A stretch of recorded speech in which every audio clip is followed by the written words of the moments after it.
ว่าเขาบ่เฮ็ดอีกอะมือนี่ก็ยังอีกได้แม่นยัน14เพิ่นสิทำหาน้องกระเดย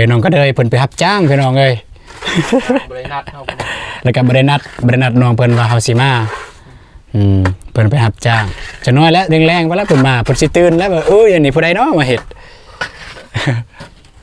ตื่นแล้วโอ้นั่นหนึ่งเนาะยังอีกก่อนฮอดแล้วพี่น้องเอ้ยฮอดหาดแล้วสบายดีเด้อสบายดีมีอะไรกินบ้างมีหลายอย่าง มีข้าวเปียกมีข้าวเปียกมีตำส้มมีบ่มีแ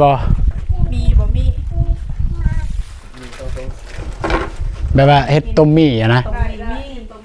โอเคประเด็ดต้มมีถ้วยนึงแล้วก็ข้าวเปียกถ้วยนึงจักทงให้น้อง2 ถุงตัวมีนี่เป็น2 ทงเด้อมี2 ทงแล้วก็ข้าวเปียกยากก็เฮ็ดเลยซะเฟอป่ะถ่ายคลิปบ่ต้องซื้อข้าวบ่มีเงินซื้อกินมันมาเด้อพี่น้องเอ้ยแซ่บโอเคพี่น้องเนาะก็ไม่ได้จะกินข้าวก่อนพี่น้องเอ้ยเบิดพี่น้องเอ้ย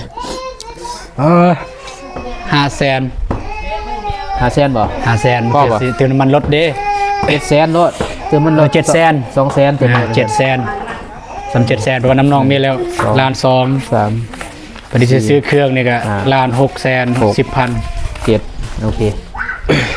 เพราะว่ามื้ออื่นให้ทั้งเบาตูนเพิ่นเข้าไปก่อนเพียงเลยเนาะเบาน้องสิตามมาหลัง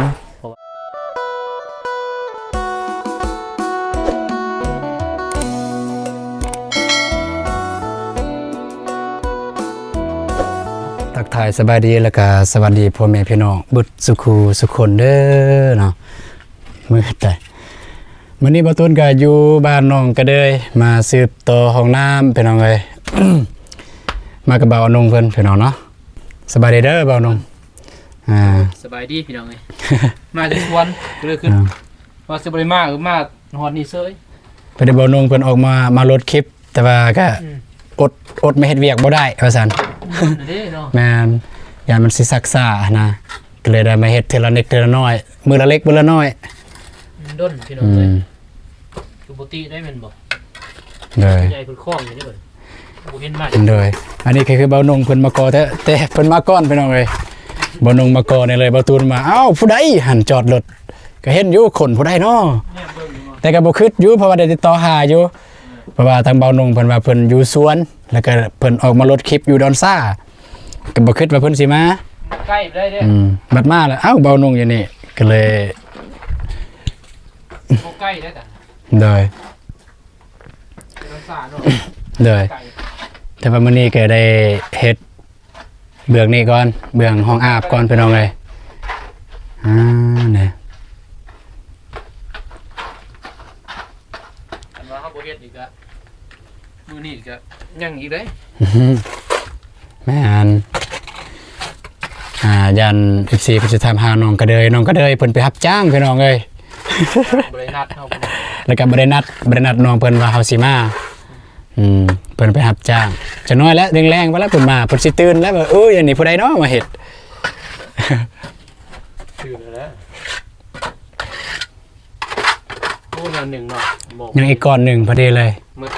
หมดแล้วบ่ปูนพอดีเบิดเลยพี่น้องเอ้ยก็มีแต่ว่าวันนี้ก็สิออกไปหากินข้าวกินน้ำก่อนแล้วก็เบานงเพิ่นก็กลับเลยสิกลับไปสวนเพราะว่าคนขับรถเพราะว่าทีมงานอยู่หั่นเนาะจะคนเก็บกาแฟน้อง6 คนมีแต่น้องนะเขาสมว่า5แล้วจ้ะจ้างแม่นอยู่จ้างแต่ว่าคันบ่มีเขาก็บ่ได้น้อง5 คนบ่ได้ซ้ำเก็บอยู่เฮือนหั่น5 คนบ่ได้แม่นเพราะว่าเขาเจ้าต่างคนต่างมีนะก็บ่หลายแต่ก็ยามมันสิล้นคือกันแม่นพอช่วงนี้เรียกโลดกันบ่นั่นเนาะเด้อไปก็ทางหาหมดเด้นี่พี่น้องเนาะก็ประมาณนี้แหละนี่เฮาก็แต่ลุมมาฮอดพี่มันถึกนี่เลย เพราะว่าจะใช้วงกบในทางในนี่ประตูนี่เปิดในน้อยหนงเนาะประตูนี่เขาจะเฮ็ดแบบว่าเปิดในบ่ได้เปิดนอกบ่ได้เฮ็ดคือแบบน้องสลีแบบน้องสลีเนี่ยจะเปิดนอกอันนี้เราจะเปิดในเอามันจะสูงแน่จักหน่อยพี่น้องเนาะเนี่ยโอเคพี่น้องเอ้ยเกิดมาแต่ไปหาล้างตีนล้างมือก่อนหากินข้าวกินน้ำก็ผู้ใดอยากเบิ่งว่าเฮ็ดหยังแน่ก็เข้าไปเบิ่งทักซองของบ่าวอนุ่งเพิ่นลงแล้ว2ลักยังลงไหม มันลงบ่ ตัดญี่ปุ่นลงญี่ปุ่นเลยก็อย่าลืมกลับไปเบิ่งทักซองเพิ่นไปเลยพี่น้องเอ้ยเนาะ2คนเฮ็ดเนาะเนี่ยมือสิเอามาคนใหม่เบิ่งมีอยู่บ่คนมาซอยจับนี่ได้ดีแล้วกันมี2คนเฮายากเนาะได้มา3คนเบิ่งบัดหาทีมงานเจอบัด2คนนี่ก็ไปได้อยู่แต่ว่ามันยากแล้วมันยาก2คนมันฟืดยากแล้วเพราะว่าเวียกได้บัดบางที3คนนี่ผู้นึงบ่ค่าเนาะแม่นเราก็มาเฮ็ดเด้2คนมาเฮ็ดได้เด้แม่น2คนเฮ็ดได้คันว่าผู้นึงก็บ่นี่ก็ไปบ่ได้อีกบัดคือบ่ตูบ่ค่าเพียงบัดนี้ก็ได้สิมาเฮ็ดยากผู้เดียวบ่เป็นผู้เดียวนึงนี่บ่เป็นแน่ซองนี่สิจับสิบ่ายแม่นเฮ็ดผู้เดียวก็บ่มีไผซอยสิบ่เป็นนั่นแหละเฮ็ดผู้เดียวพอจักสิจับกล่องจักสิยังอันนี้ยากหลายโอเคพี่น้องเอ้ยสิจับบ่จับขอบใจสิล้างมือก่อนพี่น้องเอ้ยแล้วก็ไปหากินข้าวกินน้ำให้คุณแหละเธอกินข้าวกินน้ำแล้วก็ออกเมื่อก็อยู่แล้วทางห้วยดำเลยไอ้นกออกเมื่อเลยป่ะทางนั้นก็ได้เมื่อทางห้วยดำก็ได้ทางบ้านพอส่วนเบอร์นั้นก็ได้ได้เขาไปทางนี้บ่ได้โค้งใกล้แต่ทางง่ายอยู่ทางนี้แต่โค้งคุณโอ้เขาทางนั่นเด้ทางเขาเฮ็ดทางใหม่เห็นบ่เห็นอยู่2ลักเขาเฮ็ดแต่บ้านตั้ง5แต่ก็ใกล้กาแฟนี่ดกเลยเนาะเป็นส่วนโอ้กาแฟนี่กาแฟ4 ปีเนี่ยเก็บยังไงคือเก่าด้วยนะปีนี้เนาะได้มีลายบ่ได้มีลายก็เอายูทูบเบอร์เนี่ยบ่กล้าติดบ่กล้าเทียบคนเดียวเนาะใจเฮามาซื้อซอยคนใจบ่มักอย่าไปถามว่าได้บ่มันก็มีแต่ว่ามันบ่ได้ลายคือเขาบ่ได้ลายคือเขาเข้าแหละระดับเป็นร้อยเฮาเป็นเฮาเฮ็ดเด้เฮาเฮ็ดซอยเขาซอยสังคมเป็นสภาพบุญโอเคไปพี่น้องเอ้ยโอเคไปโอเคพี่น้องเอ้ยก็ไปหากินข้าวกินน้ำก่อนสิกินข้าวอยู่ไสน้องอยู่นั่นแหละหันเพ้ออยู่หันเฟ้อวะไปกินกาแฟเนาะเราก็เลยมาตึ้งให้เด้มาดูมึดเลยใช่ป่ะมื้ออื่นมื้อคือ 3-4 มื้อพอแล้วสิแล้วเนาะบ่ได้แล้วง่ายเด้กำหนดบ่ได้นะแต่เราทายเบิ่งความสำเร็จว่ามื้อเป็นมื้อใดเพราะว่าเฮาเฮ็ดก็5มื้อแม่นบ่ฉันเฮ็ดคู่มื้อแล้วอันนี้โอ้มีเงินได้เป็นยังไงเดี๋ยวตรงนี้มันไปโอเคไปพี่น้องเอ้ยไปเจอกันอยู่พุ่นเลยธงมาจะชวนพักFC เห็นอยู่คอมเมนต์ FC ป่ะโอ้บ่นุ่งขับรถโหดเพิ่นว่าโหดอีหลีเพิ่นว่าโอ้ครับสำนักบ่ไปคืนแน่ทางลายบ่ทางไหนทางบ่กันว่าทางคอยเดี๋ยวเบิ่งวี่คันครึ่งบ่ดีนี่เตรียมเข้าป่าโอเคพี่น้องเอ้ยไปเจอกันอยู่หาดพุ่นเลยโอเคฮอดแล้วพี่น้องเอ้ยฮอดหาดแล้วสบายดีเด้อสบายดีมีอะไรกินบ้างมีหลายอย่างมีข้าวเปียกมีเฟอมีข้าวเปียกมีตำส้มมีบ่มีแบบว่าเฮ็ดต้มมี่อะนะโอเคประเด็ดต้มมีถ้วยนึงแล้วก็ข้าวเปียกถ้วยนึง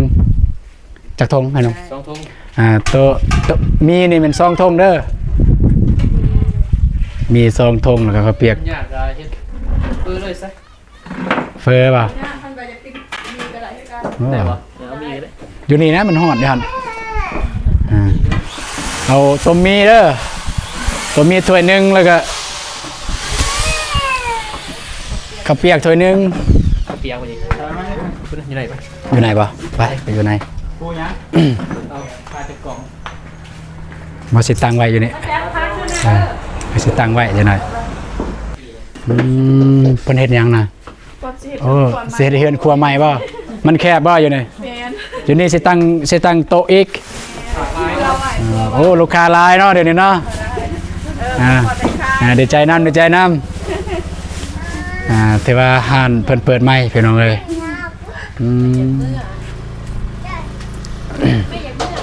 ก็แซ่บอยู่บ่ตูนมากินเรื่อยๆอยู่นี่เป็นลูกค้าประจำไม่ได้บ่ตูนนี่ก็ได้มากินเรื่อยๆอยู่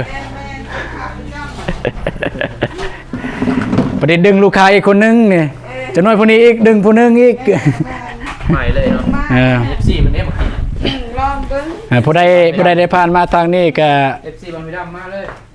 FC บ้านห้วยดำผู้ใดที่เป็นที่แบบว่าอยู่ห้วยดำผู้ใดอยากกินก็มากินอยู่ห้านนี่เด้อพี่น้องเอ้ย แซ่บเขาเปลี่ยนแซ่บ เฟอร์แซ่บข้าวเปียกแซ่บเพิ่นว่ามากิน100เทื่อได้กินฟรีเทื่อนึงเพิ่นว่า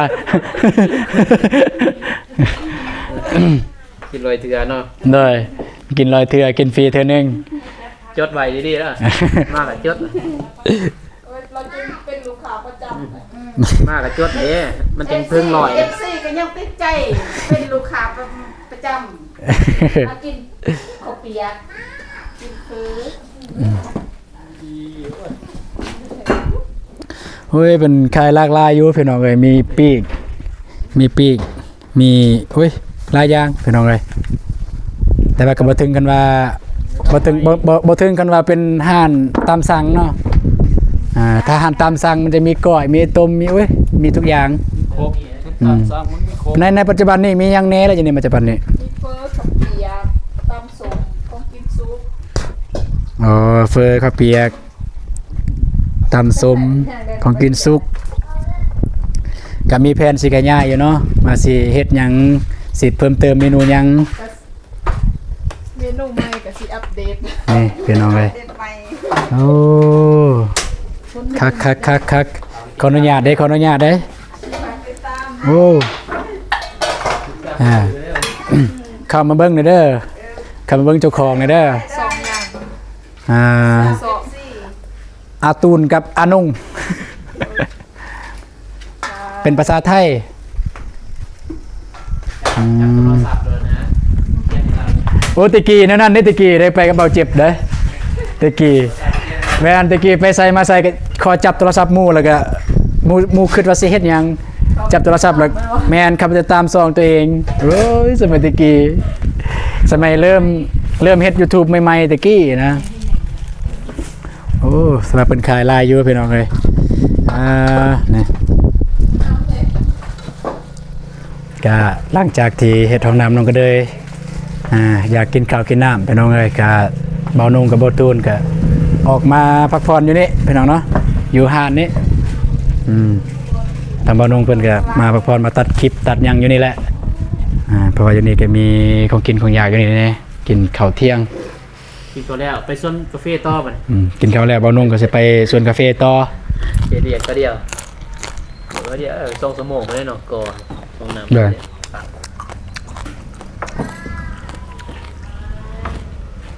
3-4แล้วห้องน้ำ อันนี้สาขา2มั้ยแม่ แมน ตอนนี้ สาขาหนึ่งอยู่ท่าแตง อืม สาขาที่สองอยู่บ้านห้วยดำให้ 2สาขา สองสาขาคือแซ่บแซ่บ โอ้ฮานซื้อฮานมาจะได้แหละไม่ได้อ่าน นั่งเอว่า ฮานนางเอวาเฟอร์แซบกระเปียกแซบ เป็นทางท่องเที่ยวนี่เส้นทาง แมนอยู่ในติดทางเลยพี่น้องเลยติด ฝรั่งมันไปใช่ปะ ก็ออก ไปชมวิว ออกชมวิวอยู่นี่ ชมวิวอยู่นี่ ซอดพุ่นเนาะ ด้วย แต่ว่าก็เบิ่งวิวอยู่นี่อยู่คู่นี่เพราะวันบางวายมันจะมีวิวนี่ ไปหลายเว้ย เห็นแต่ขาไปบริเวณคันครับ แมนเพราะว่าเพิ่นสอดทางนั้นเลยทางจะมีทางสอดอยู่บ้านจักรรม มา เดินบ้านไปเบิ่งเขื่อนหมอว่า บ่มันมีจุดชมวิวอยู่หั่นเด้อืมนี่ มันก็มีบ่อนบ้านพักบ่อยู่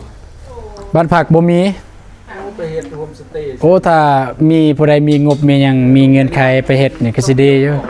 เพราะว่าชมวิวย่านวิวงามเด้ เขาเฮ็ดนะ อืม เลยเงินนะ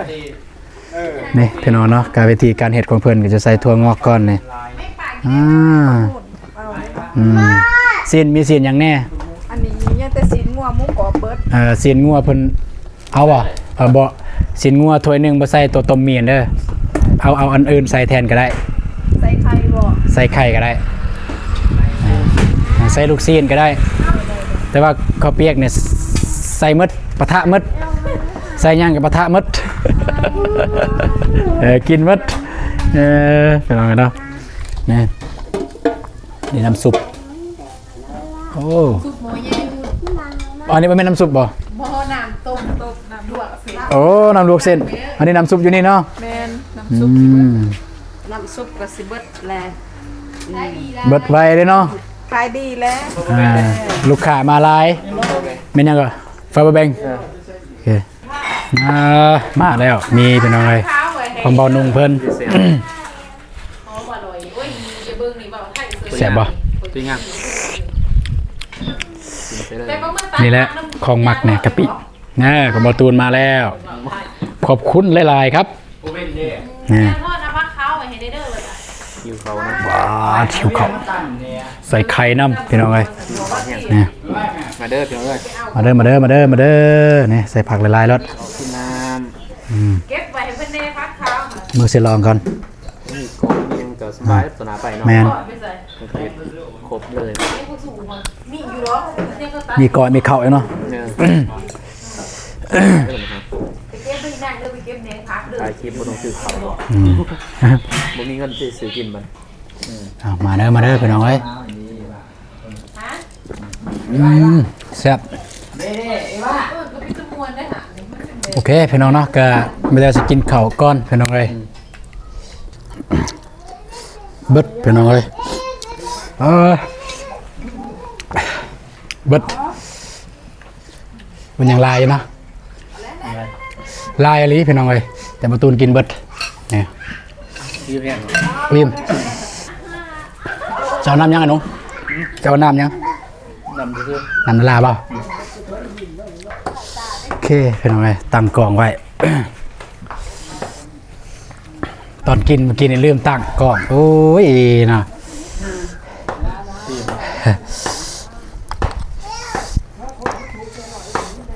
เนี่ยพี่แพงเนี่ย โดย เรื่องมัดเนี่ย หิวแพง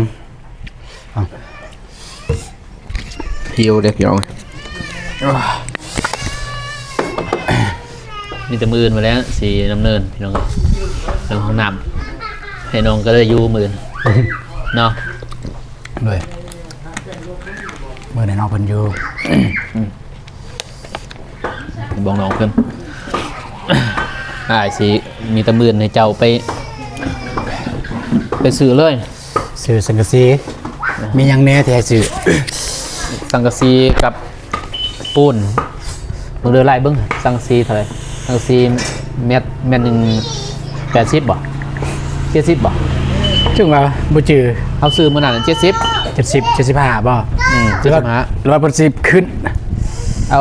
ไล่80เลย 180เลย เออ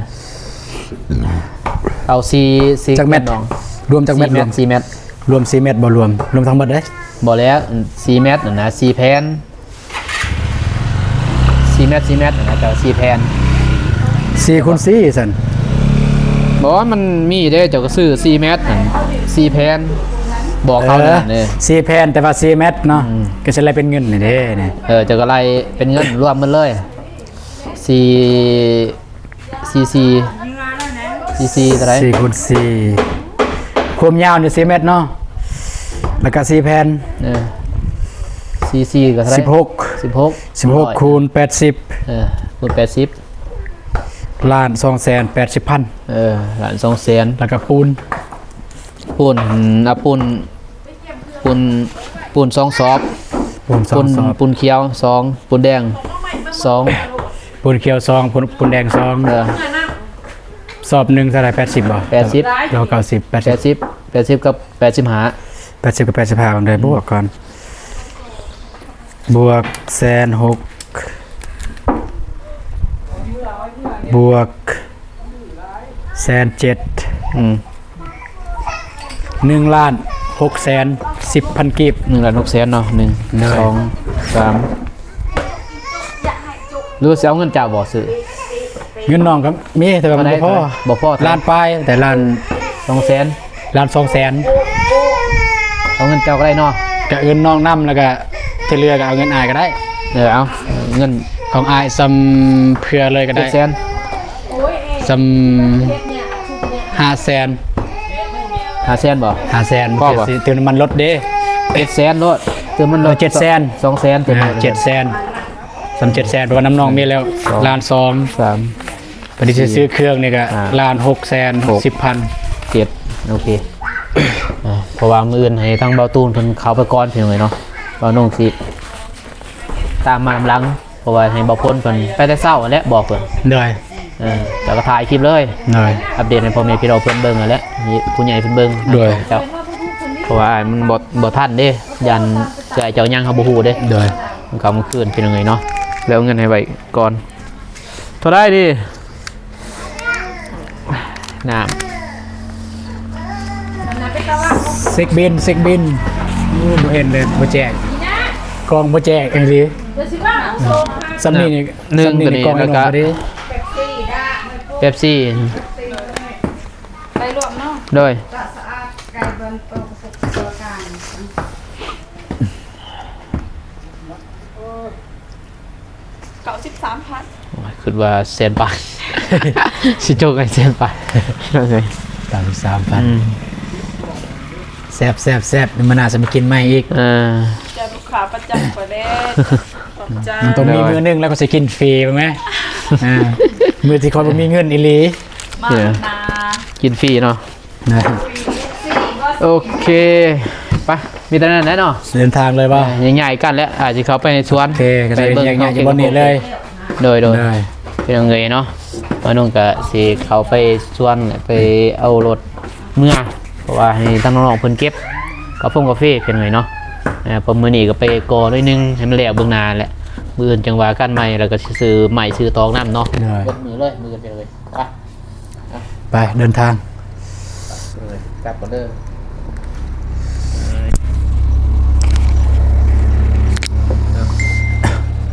พอแล้วป่ะ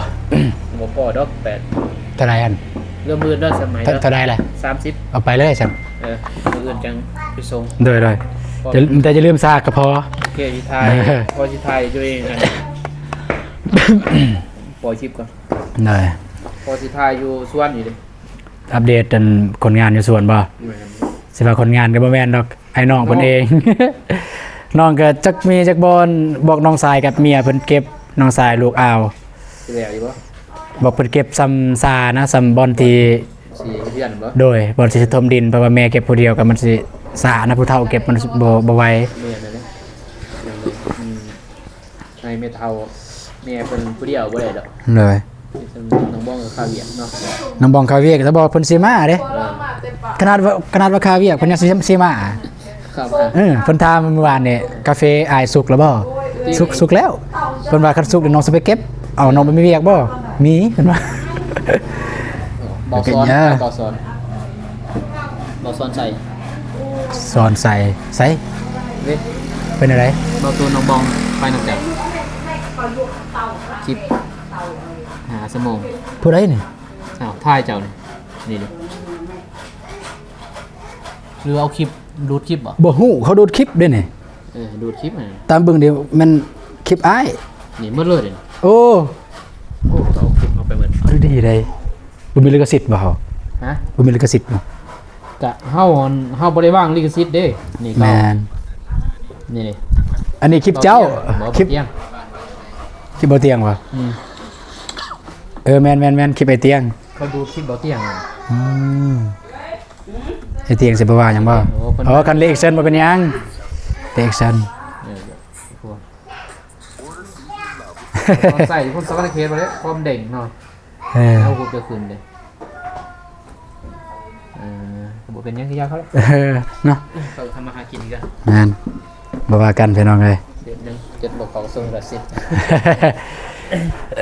บอกกินบอกตูนเป็นกระแสหายบัดเดี๋ยวกระแสหายเพิ่นเอาคลิปเจ้าดิ บ่เห็นยังบ่เห็นจะสิเข้าไปเบิ่งบ่าวซ้อนใส่บ่ เห็นหูบเจ้ามันสิเด้งเด้ บ่าวซ้อนใส่บ่ นี่เบาซ้อนไส้เป็นภาษาไทยได้ซ้อนไส้ใช่แนว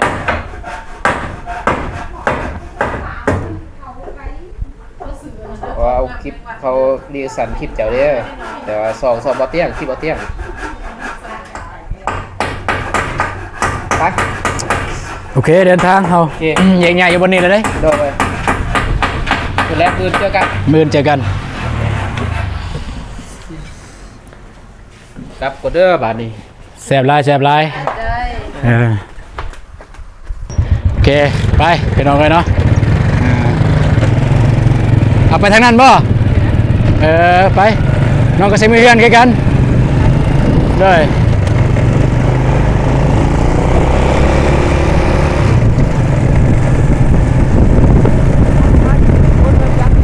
ตกลงมาจากทางนั้น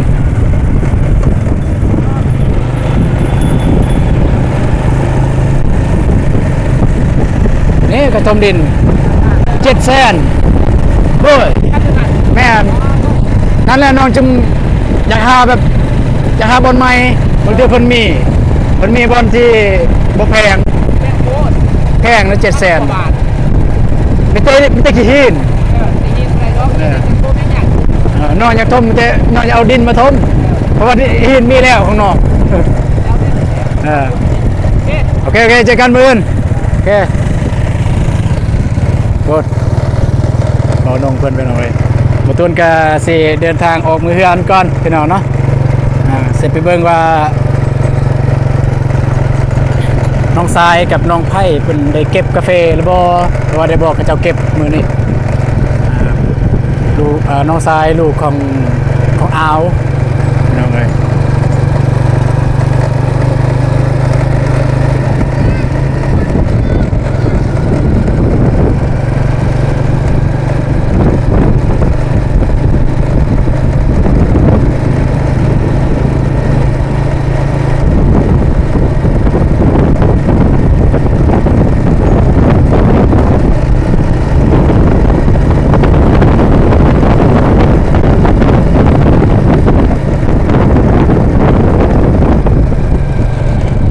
บ่เห็นพี่น้องเอ้ยอยู่บนนี้แหละ